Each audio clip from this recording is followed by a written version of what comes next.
Hello, friends. Coming to chapter number 2, the family and formative years. This is a chapter of VVM, the story of Birbal Sahni. Birbal Sahni's family was a family in which education was valued. This was despite the fact that his grandfather Lala Karamchand Sahni was not an academic but was in the banking profession. However, he took some interest in chemistry, which became his hobby. An unfortunate setback in Lalaji's profession put him in a great financial difficulty in the very place where he had built his fortune, Vizdera Ismail Khan, now in Pakistan. They had built a huge house, and the family was used to a very comfortable lifestyle. But it all changed now. The big house was abandoned, luxuries were gone, no fancier food or fancy clothes. Lalaji passed away when Ruchiram, that is Birbal Sahni's father, was quite young. Ruchiram saw no future at Dera Ismail Khan for him. An ordinary person would have crumbled. He, however, was made of sterner stuff and took a major decision. He decided to leave Dera Ismail Khan and move to a new place called Jhang. It meant moving to an unknown place which was some 240 kilometers away with bag and baggage. In those days, it was a long distance, particularly for a young boy like him. He had little money but a lot of guts. His major assist comprised of a bag full of books. On the way, unable to afford any accommodation, he perched himself on a tree branch overnight, unable to sleep for fear of falling down. But he remained determined. Once he was in Jhang, Ruchiram plunged into studies wholeheartedly. Later, he moved to Bhera. His merit ensured that he would get scholarship and he was able to complete his education in chemistry. After completion of education, Ruchiram Sahni got a teaching job in Government College, Lahore. He got married to Ishwari Devi, whose family lived in Bhera in Shahpur district in then northwest frontier province, now in Pakistan. In those days, it was a common practice for a woman to go to the maternal place for the delivery of a child. Professor Ruchiram Sahni's wife, Srimati Ishwari Devi, also chose to be at her mother's place for her delivery.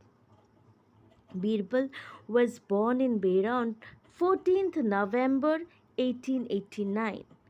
His maternal grandparents' place, Professor Ruchiram and Ishwari Devi, had 7 children, of whom 2 were daughters, Lakshmi and Leela. Among the 5 sons, Bikramjit was the eldest, while Birbal was second. Another son, Mulkraj Sahni, was 8 years younger than Birbal. He grew up to be a celebrated geologist and was a senior official in Geological Survey of India.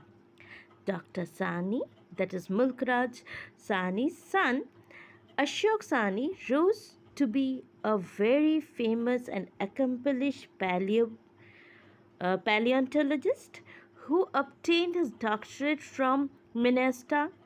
He is now living in Lucknow, having taught at Lucknow.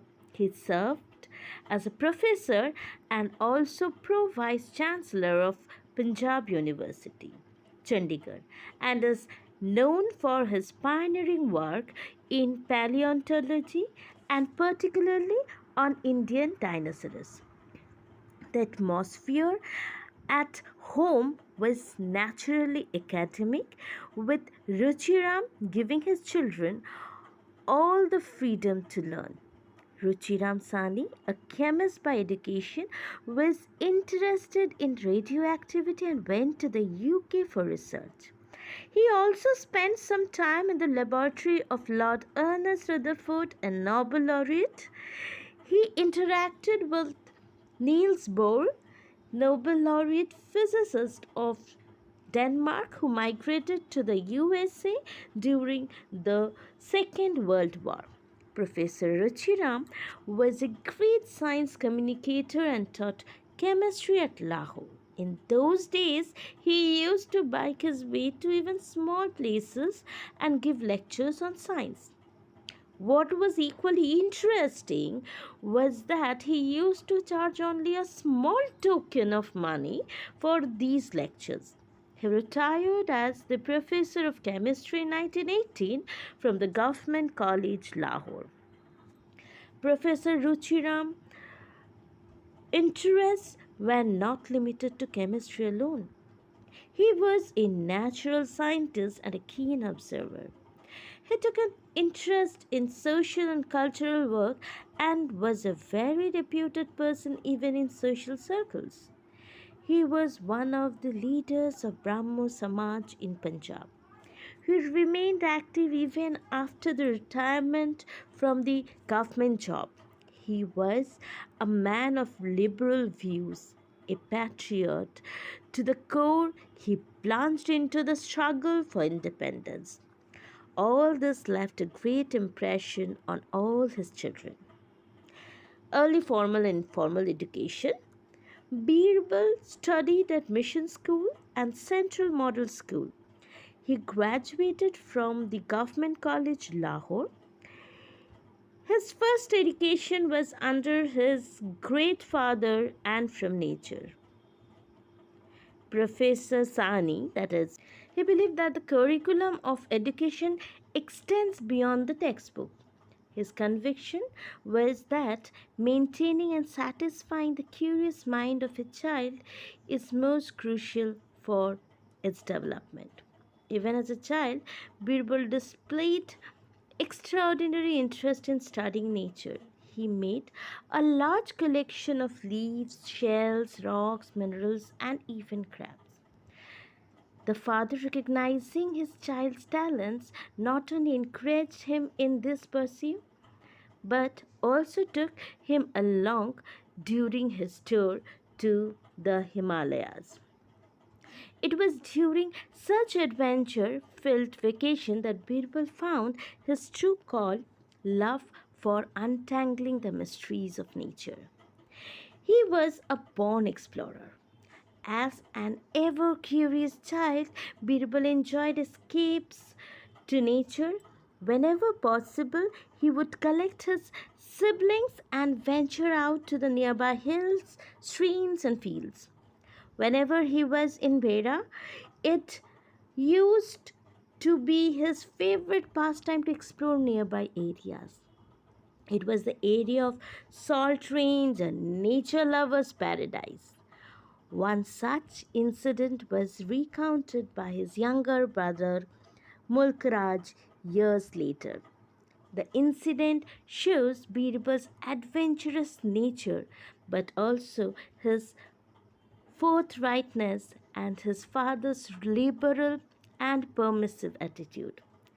Apart from the intellectual influences, Birbal, as well as his brothers and sisters, also imbibed several other positive character traits such as truthfulness, perseverance, empathy, and patriotism. The above incident is only an example of truthfulness. The children didn't cook up some stories, instead, they chose to tell the truth. By his behavior and not by preaching, Professor Ruchiram taught them the importance of persisting in efforts in the face of difficulties.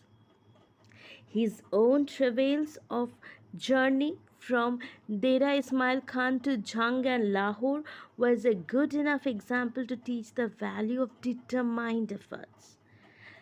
The tough period when his father had suffered losses transformed him into tough man. The young Birbal had even always kept in a positive spirit by his father, who assured him that the problem would end one day.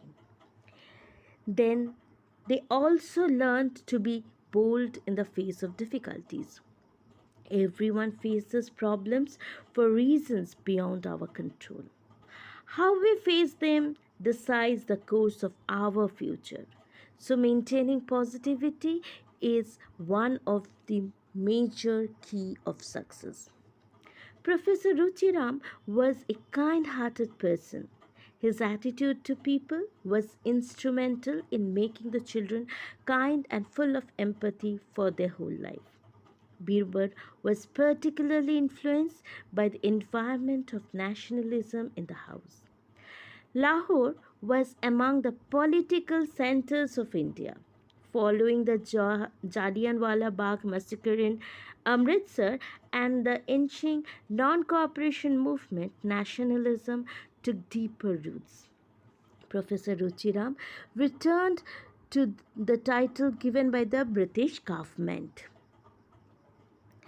and refused to budge from his position even when pursued pressurized by the government. Such instances left an indelible impression on young minds, and the fearlessness so characteristic of Birbal's personality may be attributed to such incidents. Their house was visited by many freedom fighters, and so everyone in the house absorbed nationalistic feeling from that atmosphere. After his return to India, he decided to give up Western dress and was always seen in Indian dress made of Indian cloth or khadi. Many of us are impressed and influenced by good teachers at some stage in our life. Professor Sahni was no exception. While studying for BSc degree at Government College Lahore, he opted for botany. Here he came across a wonderful teacher, Professor Shivram Kashyap, a reputed Indian biologist who made a lasting impression on him. He even exposed Birbal to various sites in Chamba, Leh, Baltal, Uri, Poonch, and Gulmarg in Himachal and Jammu and Kashmir.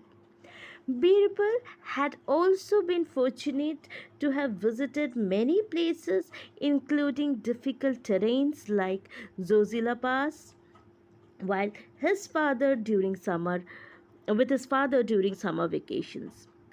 This helped Birbal to develop further interest in botany and may be termed a major point in his life. One of his hobbies was to go around and collect plants to be planted at home. By this time, Birbal had found the goal of his life. It had to be about plants, and he decided to pursue his higher studies in plant science. Birbal had a versatile personality. As a young student, he represented his school and college in hockey. He also played tennis. While at Cambridge, he played tennis for Indian Majlis.